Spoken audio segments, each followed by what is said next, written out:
The following video contains death and discussions of death and mortality. Viewer discretion is advised, especially if these subjects disturb you. Hey, I'm Audio Spawn Sudsy Bubbles, and today I bring you quite an interesting piece of work indeed. What we have here is a ROM hack that's made to resemble one of the first Pokémon creepypastas ever made, Pokémon Black. This actually predates the Nintendo DS game by a couple months because the original creepypasta is from 2010.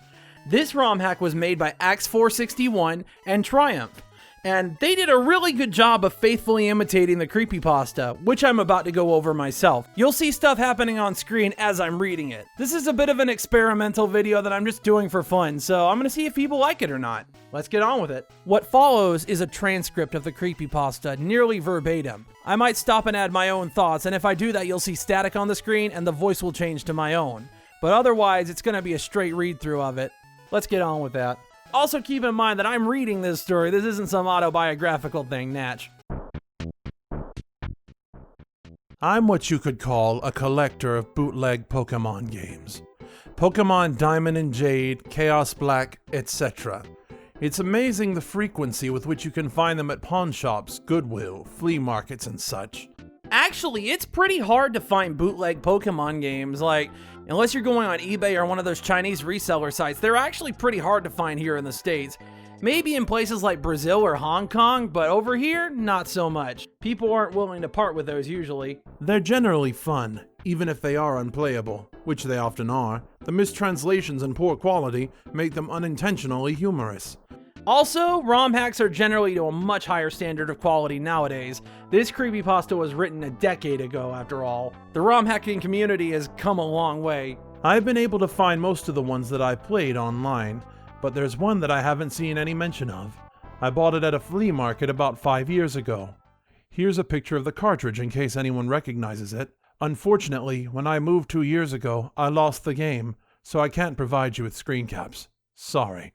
You mean because the cartridge doesn't exist? The game started with the familiar Nidorino and Gengar intro of Red and Blue version.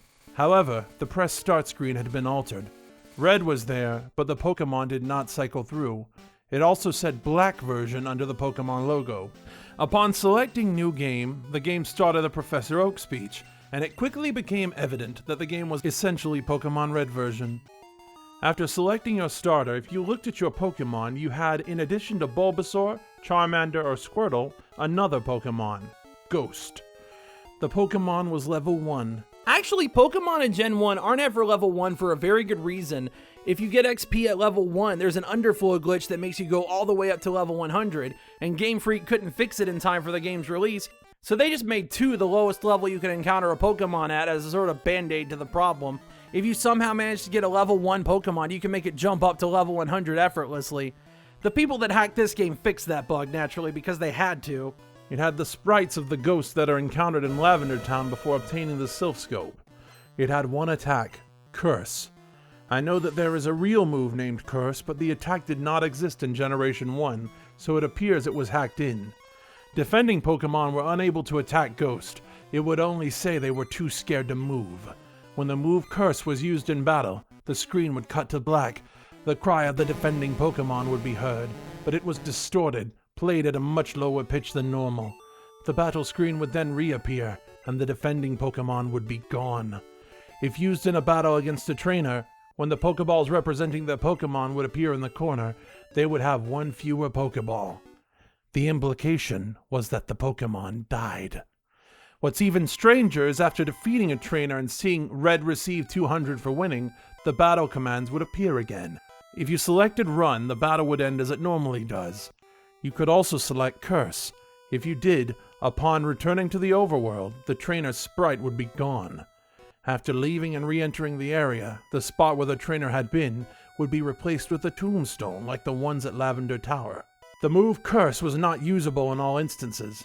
It would fail against Ghost Pokemon. It would also fail if it was used against trainers that you would have to face again, such as your rival or Giovanni. It was usable in your final battle against them, though. Actually, for the sake of convenience, in this ROM hack, if you can identify a ghost, you can use Curse on it and kill it no problem. So I guess being immortal and undead doesn't really matter now, does it? I figured this was the gimmick of the game, allowing you to use the previously uncapturable ghosts. and since Curse made the game so easy, I essentially used it throughout the whole adventure. The game changed quite a bit after defeating the Elite Four. After viewing the Hall of Fame, which consisted of Ghost and a couple of very underleveled Pokémon, the screen cut to black. A box appeared with the words, "Many years later." It then cut to Lavender Tower. An old man was standing, looking at tombstones. You then realized this man was your character. The man moved at only half your normal walking speed. You no longer had any Pokémon with you, not even Ghost, who up to this point had been impossible to remove from your party through depositing in the PC. The overworld was entirely empty. There were no people at all. There were still the tombstones of the trainers that you used Curse on, however. You could go pretty much anywhere in the overworld at this point, though your movement was limited by the fact that you had no Pokémon to use HMs. And regardless of where you went, the music of Lavender Town continued on an infinite loop. After wandering for a while, I found that if you go through Diglett's cave, one of the cuttable bushes that normally blocks the path on the other side is no longer there, allowing you to advance and return to Pallet Town. Upon entering your house and going to the exact tile where you start the game, the screen would cut to black. Then a sprite of a Caterpie appeared. It was then replaced by a Weedle and then a Pidgey. I soon realized as the Pokémon progressed from Rattata to Blastoise that these were all the Pokémon I had used Curse on. After the end of my Rivals team, a youngster appeared, and then a Bug Catcher. These were the trainers I had cursed. Throughout the sequence, the Lavender Town music was playing, but it was slowly decreasing in pitch. By the time your rival appeared on screen, it was little more than a demonic rumble. Another cut to black. A few moments later, the battle screen suddenly appeared. Your trainer sprite was now that of an old man, the same one as the one who teaches you how to catch Pokémon in Viridian City. Ghost appeared on the other side, along with the words, "Ghost wants to fight." You couldn't use items and you had no Pokémon. If you tried to run, you couldn't escape. The only option was fight. Using fight would immediately cause you to use struggle, which didn't affect Ghost but did chip off a bit of your own HP. When it was Ghost's turn to attack, it would simply say nothing. Eventually, when your HP reached a critical point, Ghost would finally use Curse. The screen cut to black a final time. Regardless of the buttons you pressed, you were permanently stuck in this black screen. At this point, the only thing you could do was turn the Game Boy off. When you played again, New Game was the only option. The game had erased the file. I played through this hacked game many times, and every time the game ended with this sequence. Several times I didn't use Ghost at all, though he was impossible to remove from the party. In these cases it did not show any Pokemon or trainers and simply cut to the climactic battle with Ghost. I'm not sure what motivated the creator of this hack. It wasn't widely distributed, so it was presumably not for monetary gain. It was very well done for a bootleg. It seems he was trying to convey a message, though it seems I am the sole receiver of this message. I'm not entirely sure what it was. The inevitability of death? The pointlessness of it? Perhaps he was simply trying to morbidly inject death and darkness into a children's game. Regardless, this children's game has made me think, and it has made me cry. All of the stuff that's described in this creepypasta was thought to be impossible for the longest time, but since there's a ROM hack that recreates it faithfully, it's clearly possible. Lots of little tricks were done to pull it off too. I actually recommend going to the disassembly and seeing how it works, because it's actually a pretty nifty piece of coding. Actually creating something like this for yourself, nobody would do that because, my programming knowledge is somewhat limited, but assembly language isn't typically taught in detail. Most people are just given a very broad stroke surface level education on it, and the kind of assembly you need to know to program on the Game Boy's processor is actually really convoluted and complicated. It's a skill set that's not typically taught to people. It's something that's typically self-taught, and typically over the course of several years. It would require a lot of knowledge and a lot of different pieces of technology to actually make a cartridge like this and distribute it to someone.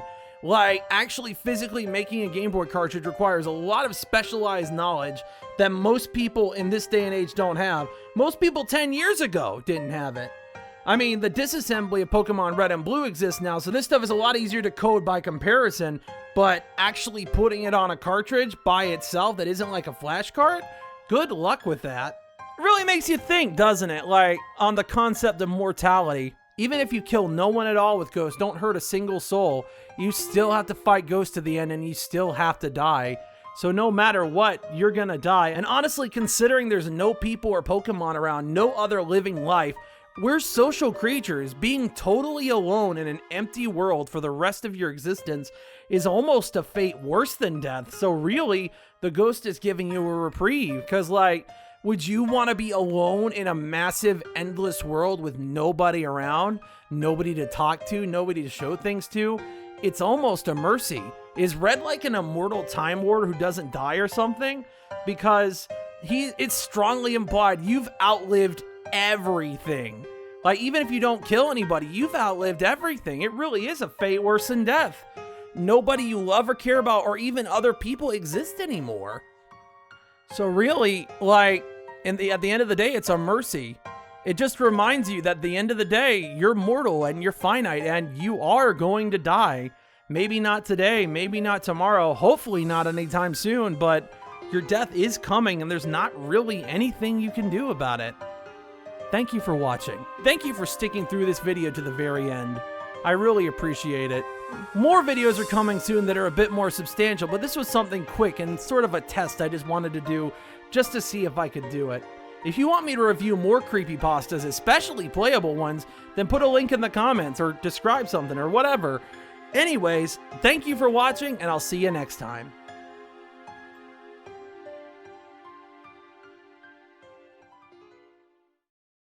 Since I've been asked this question a lot, if you want to know how to apply this patch to a game, well, here's some steps for you. First, you're going to want either WinRAR or 7-zip installed in your computer. Second, you're going to want to get a Pokemon Red ROM. I can't tell you how to do that, but it's relatively easy to do if you do some Google searching. Next, you're going to want to go to the page for the ROM hack, which I put in the description of this video, and download it. It's a BPS file. You download it and then you save it as. Then you go to romhacking.net and download a program called Beat.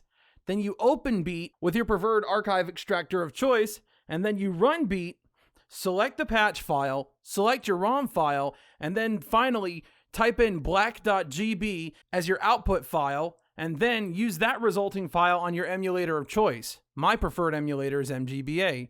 Thanks for watching. One thing I do find morbidly hilarious is that you can actually kill Giovanni before you meet him in the Rocket Game Corner, and that leads to this weird situation where this Rocket Grunt right here is taking orders from someone who's dead. Also, if you talk to any technology that isn't a computer when you're old, it says it hasn't been working in years. So, you know, while it's meant to be spooky and it kind of comes off as spooky, it also raises a head-scratching question of, how do the computers still work if it's been hundreds of years? A little strange.